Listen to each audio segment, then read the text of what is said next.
Quelle posture pour améliorer la fertilité? Bonjour, Minako de Kunda Yoga. Et aujourd'hui, j'ai décidé de créer cette vidéo parce que j'ai reçu un mail de la part de Marie-Noël. Et d'ailleurs, je reçois très souvent cette question. Donc, je vais lire la question.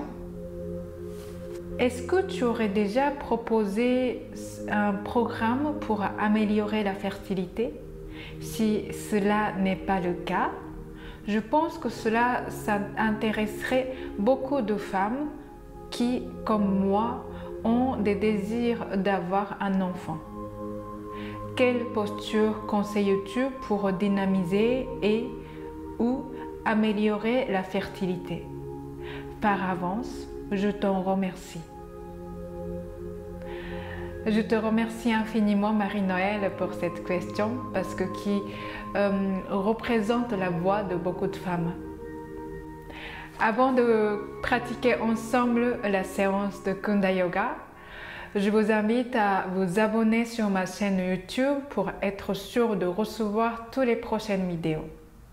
Et puis également, je vous fais cadeau des 7 autres exercices de Kunda Yoga que vous recevrez une par semaine pendant les 7 semaines.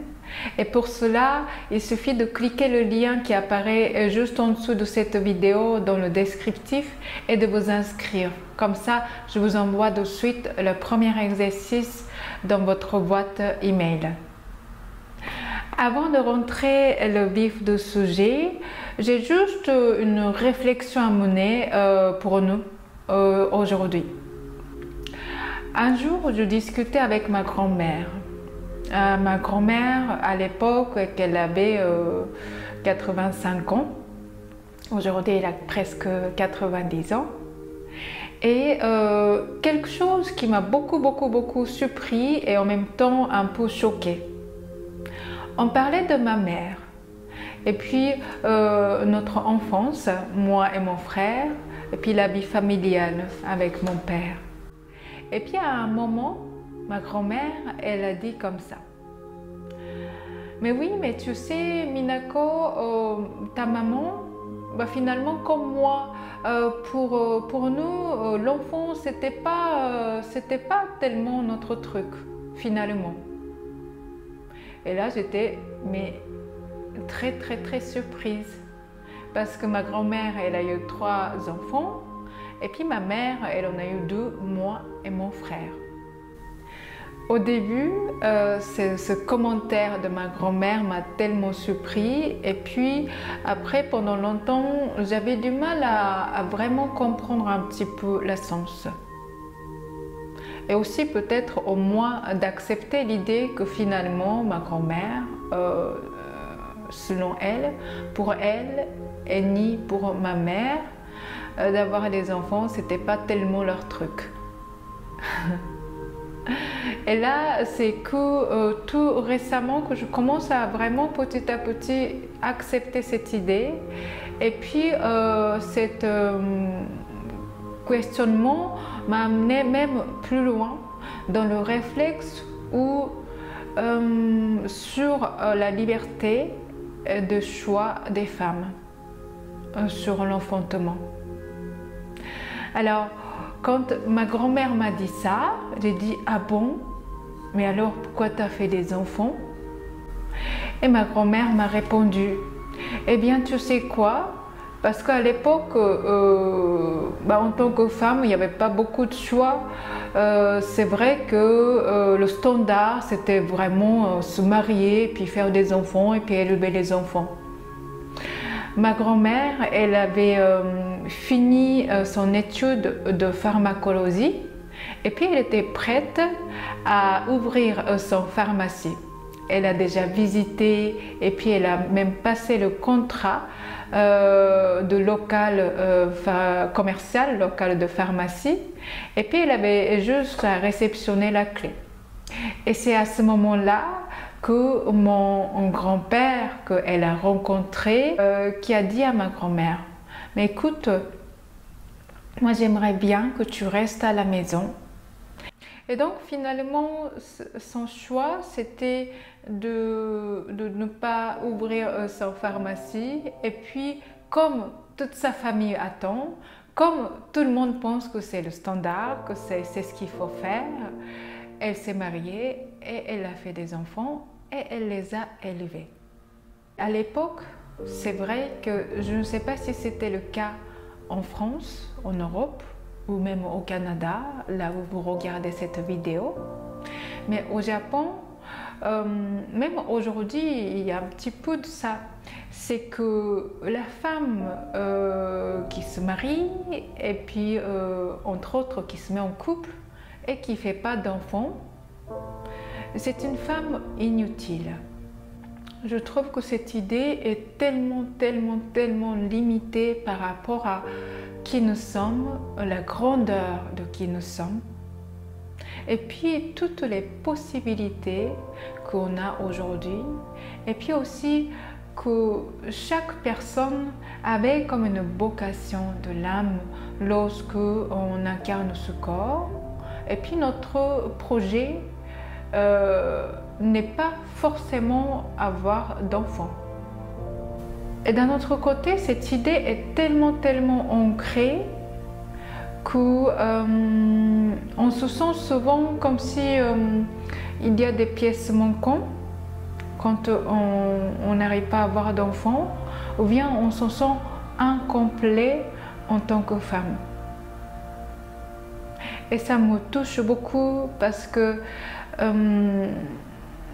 voilà, cette idée est vraiment obsolète aujourd'hui et chacune des femmes sont vraiment invitées à s'exprimer de manière beaucoup plus large, de vraiment avoir plein de possibilités d'avoir d'enfants ou ne pas avoir d'enfants, de plein de possibilités de style de vie, de plein de possibilités d'expression en tant que vie.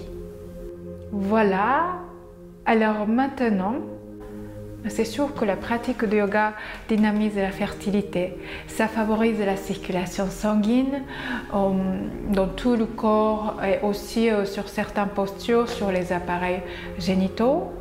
Et puis aussi, ça nous aide vraiment à nous reconnecter avec notre corps et avec notre force de la nature. Alors nous allons pratiquer ensemble. Je vais faire la deuxième vidéo dans quelques semaines pour vous partager encore quelques autres exercices. Parce que si je voulais faire tout d'un coup, ça faisait une séance un peu longue. Voilà.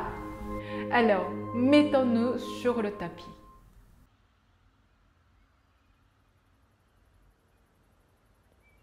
Les mains ensemble devant la poitrine.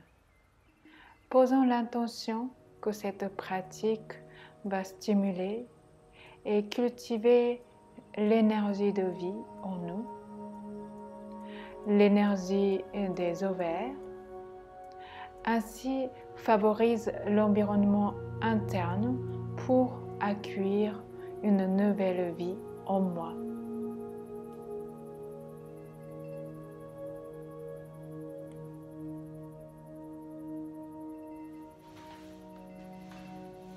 Nous allons nous allonger au sol sur le dos, plier les genoux et poser les pieds au sol. Placez un ou deux coussins sous le bassin et déposez votre bassin de façon stable. Laissez les deux genoux se toucher. Les pieds sont légèrement écartés et quelques respirations. Sentez qu'en surélevant votre bassin, vos ovaires, votre utérus se libèrent du poids des autres organes internes et qui respirent.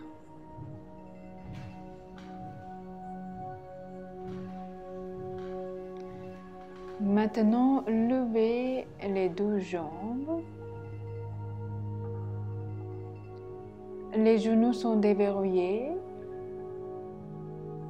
Les chevilles, les pieds sont détendus.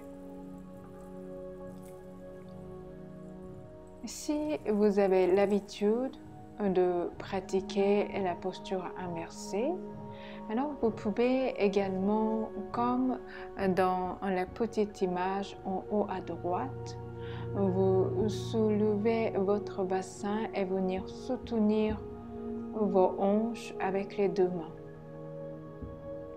La respiration abdominale longue et profonde.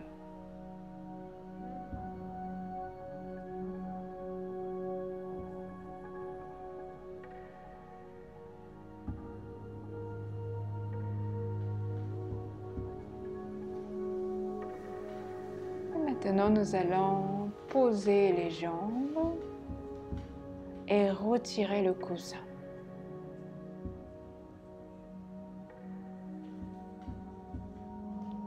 Étalez les jambes, écartez légèrement les jambes et les bras et la respiration longue et profonde, Shavasana.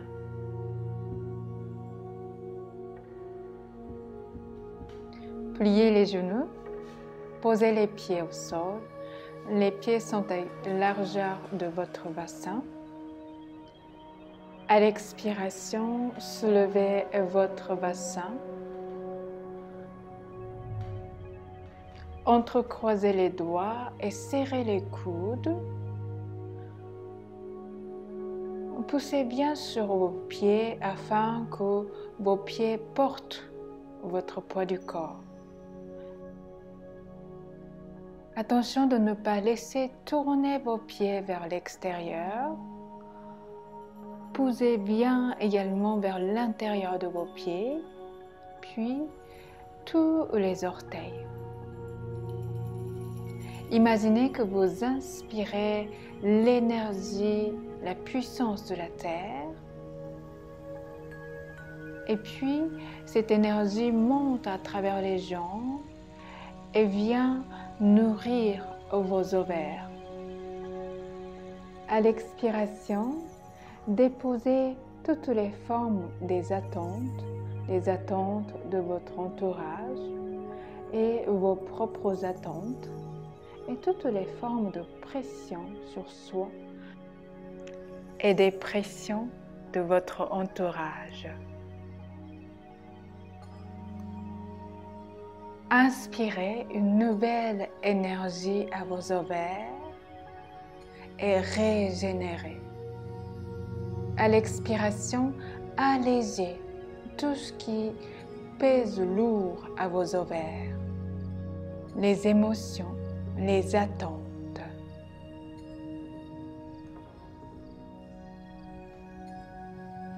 Posez les mains au sol et déroulez le dos. Écartez légèrement vos pieds et laissez vos genoux se toucher. Posez vos deux mains sur votre bas du ventre. Inspirez, expirez avec vos ovaires, avec l'intention de restaurer son propre rythme.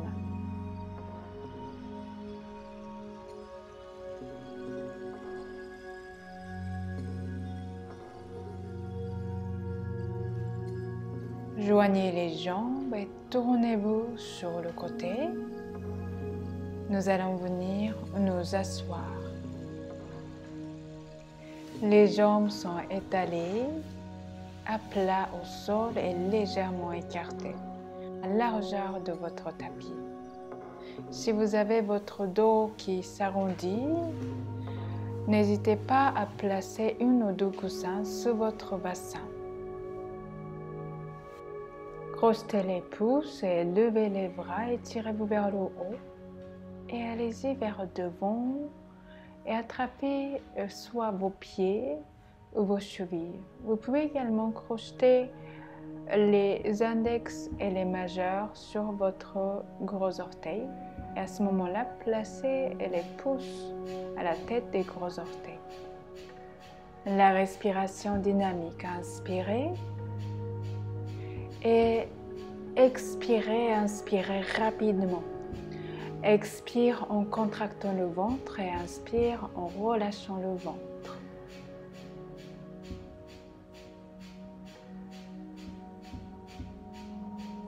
Le mouvement de ventre est un peu comme le mouvement de souffler et respirer comme une locomotive. Le mouvement de votre ventre est rapide et rythmé. Votre souffle est comme une locomotive, dynamique et rapide. Expirez et inspirez profondément, étirez votre dos et bloquez la respiration à poumon plein. Le menton vers le sternum, contractez le périnée, rentrez votre abdomen et laissez venir la lumière, l'énergie vers vos ovaires. Et à l'expiration, relâchez le corps. Et on revient au centre. Nous allons nous mettre tout derrière le tapis avec les genoux pliés, posez les talons au sol. Et marchez avec votre fessier, avec vos hanches, en respirant dynamiquement. Allez jusqu'au bout de votre tapis. Et puis maintenant, en reculant, respirez. Éveillez votre énergie de vie en votre bassin.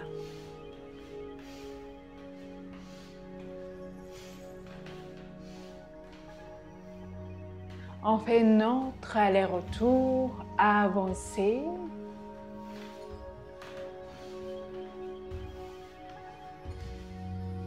Respirez. Encore une fois, reculez.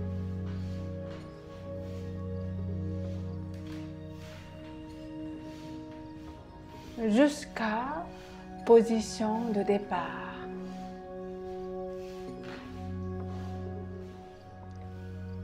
Et puis nous allons nous asseoir avec les jambes croisées. Faites les points avec les mains et placez vers votre bas du ventre. Inspirez. Et à l'expiration, vous venez pencher vers devant, la flexion en avant. Sentez que vos deux poings viennent masser tout doucement votre bas du ventre, vos ovaires. Lorsque vous inspirez, votre ventre presse gentiment sur vos poings de main. Et à l'expiration, votre ventre se détend.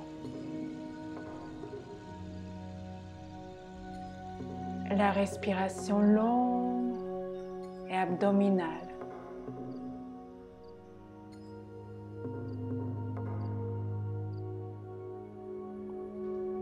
Revenez au centre et posez les mains sur les genoux.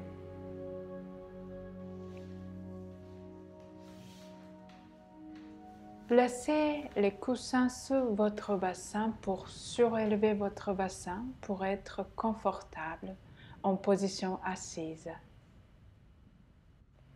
Observez ce qui se passe à l'intérieur de vous. Votre énergie de vie s'éveille. Vos ovaires se régénèrent et retrouvent son propre rythme. Placez les deux mains vers le bas du ventre en entrecroisant les doigts, en formant un socle. La respiration longue et profonde.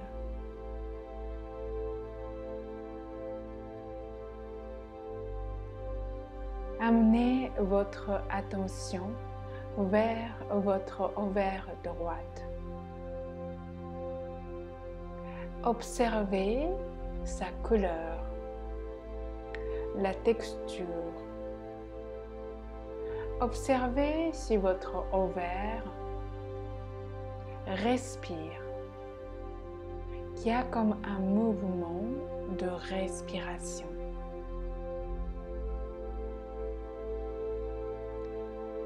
Invitez à votre ovaire droit de retrouver sa respiration.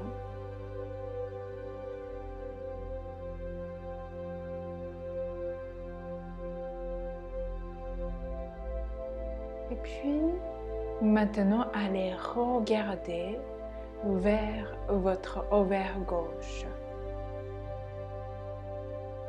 Observez sa couleur, sa texture.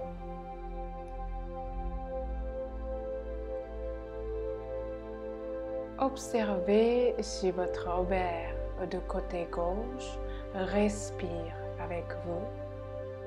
Est-ce que vous sentez l'énergie de la vie? Invitez à votre ovaire gauche de respirer avec vous. Vos ovaires deviennent souples. L'énergie de vos ovaires se régénère. Que vos ovaires se rechargent. Vous êtes attentif au rythme de respiration de vos ovaires et respirez à leur rythme. Et sentez en vos ovaires les scintillements. Ressentez vos ovaires vivantes. Sentez une pulsation de la vie en vos ovaires. Qu'ils retrouvent la joie de créer. Vous êtes en accord avec votre pouvoir créatrice.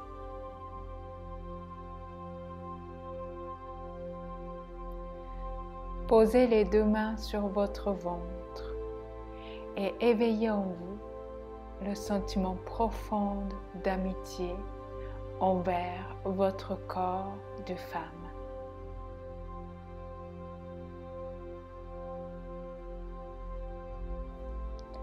Les mains sont jointes devant le front et posez les mains sur votre ventre. Les deux mains sont jointes devant le cœur. Fermez le poing de main gauche et tournez-le vers le ciel. Et nous nous inclinons avec le sentiment de gratitude.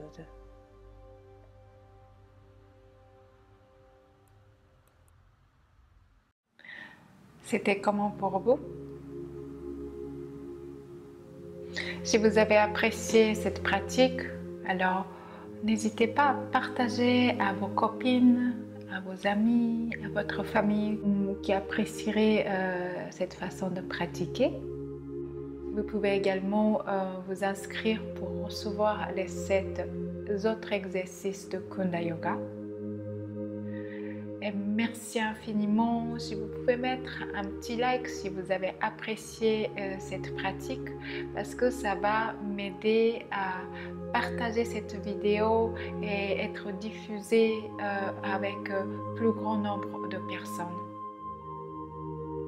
Alors je vous dis à très vite dans la prochaine vidéo.